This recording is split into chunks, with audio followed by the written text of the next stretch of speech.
Parenthood, no doubt, it is an exciting journey for you and a changing part of your life. It brings lots of joy and cheer.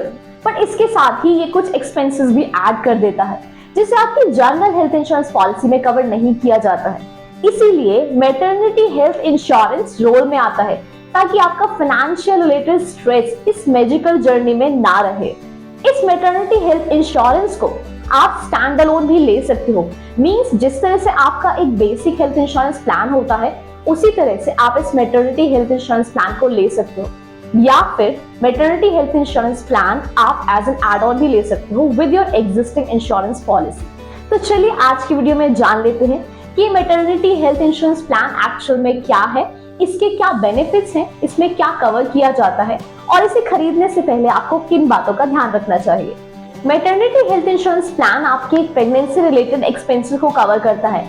इसे आप एक individual policy की तरह खरीद सकते हो, जिस तरह से आप अपनी बेसिक हेल्थ इंश्योरेंस पॉलिसी खरीदते हो, या फिर आप अपनी एग्जिस्टिंग इंडिविजुअल इंश्योरेंस पॉलिसी या family floater health insurance plan के साथ ही एज एन एड ऑन ले सकते हो। अब ये समझ लेते हैं कि मैटरनिटी हेल्थ इंश्योरेंस प्लान में जो भी कवरेज प्रोवाइड की जाती है उसकी क्या कंडीशंस है।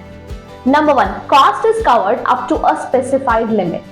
मींस अगर मैटरनिटी हेल्थ इंश्योरेंस प्लान आप एज एन एड ऑन ले रहे हो अपनी एग्जिस्टिंग इंश्योरेंस पॉलिसी के साथ, तो आपकी इंश्योरेंस कंपनी आपके एक्सपेंस की एक लिमिट डिसाइड करती है, और अगर आप उस लिमिट को क्रॉस करते हो, मींस अगर आपका एक्सपेंस उस लिमिट से ज्यादा होता है तो बाकी का अमाउंट आपको खुद पे करना होता है। फॉर एग्जाम्पल, आयुषी ने 15 लाख सम इंश्योर्ड वाला एक हेल्थ इंश्योरेंस प्लान खरीदा। उसके साथ उसने maternity health insurance as an add on लिया था जिसकी लिमिट थी 75,000।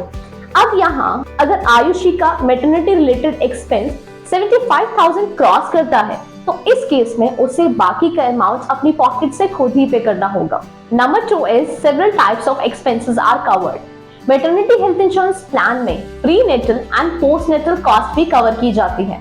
प्रीनेटल मींस डिलीवरी से पहले होने वाले मेडिकल एक्सपेंसेस का कॉस्ट, और पोस्टनेटल मींस डिलीवरी के बाद होने वाले मेडिकल एक्सपेंसेस। बट इसकी भी एक टाइम लिमिट है।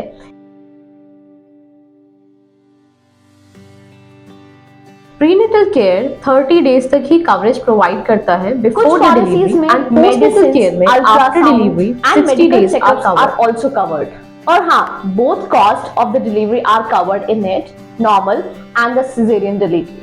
Number 3, restriction of number of deliveries covered. Some insurance policies keep the restriction on the number of deliveries also. For example, in some insurance policies, only 2 deliveries cost is covered. The next is there will be waiting period also. Maternity health insurance plan में waiting period 9 months to 4 years हो सकता है। Waiting period means जब भी आप कोई insurance policy खरीदते हो तो आपको उसका बेनिफिट इंस्टेंटली नहीं मिलता, आपको कुछ टाइम तक वेट करना पड़ता है to avail the benefit of that insurance policy. Similarly here too, तो अगर आपका मेडिकल एक्सपेंस वेटिंग पीरियड से पहले होता है तो आपको उसका एक्सपेंस खुद ही कवर करना होगा, क्योंकि आपकी insurance company is not going to pay for that waiting period expense. Let's take an example. Akash और दिव्या ने 10 लाख सम इंश्योर्ड वाला एक हेल्थ इंश्योरेंस प्लान खरीदा। उन्होंने maternity health benefit as an add on मई 2021 में परचेज किया। If the waiting period is 12 months for this maternity benefit, then they will start getting the benefit of this add-on actually from June 2022, because June 2022 में उनका waiting period खत्म हो जाएगा। The next is cover for a newborn baby. Maternity health insurance plan सिर्फ delivery तक ही limited नहीं होता है। Covering the medical expense of a mother to be, it also provides the cover for the medical expense of a newborn baby, but for a limited period of time.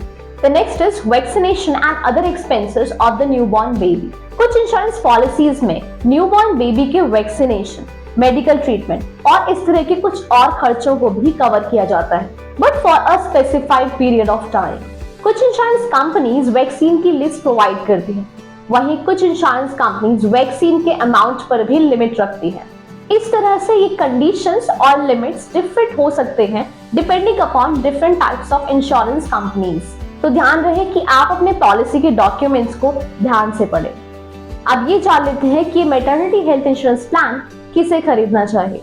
Reason 1 is if you just got married and you are planning to have child in a few years. Second reason, if you already have one child and you're planning to have another in a few years, or if you're planning to having a child 4 to 5 years down the line. So this is all about maternity health insurance plan. If you have any query, do let us know in the comment section, and do subscribe the channel and press the notification bell for getting more updates. Thanks a lot.